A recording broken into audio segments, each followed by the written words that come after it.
وهنا ظهرت ال4-4-2 دايموند عشان تحل الأزمة دي. احنا ما غيرناش عدد اللعيبة، احنا بس غيرنا شكل الرصة في الملعب. بص كده على البورد، نص الملعب اتحول لشكل جوهرة أو ماسة. لاعب ديفندر مركز 6 واقف يحمي قلب الملعب. 2 لعيبة مركز 8 على الدايرة يمين وشمال. لاعب صانع ألعاب مركز 10، ده بقى البرنس اللي واقف ورا المهاجمين ومستني يستلم في المساحات بتوين ذا لاينز.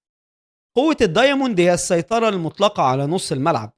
انت دايما عندك زيادة عددية في نص الملعب، 4 لعيبة ضد 2 أو 3 من المنافس. ممر التمرير دايما مفتوح والاستحواذ دايما في جيبك. إنما عيبها القاتل في الأطراف. هنا شوارع، مفيش أجنحة والعبء كله بيقع على الباكين أو الظهيرين اللي لازم يطيروا ويغطوا الخط كله لوحدهم، دفاع وهجوم.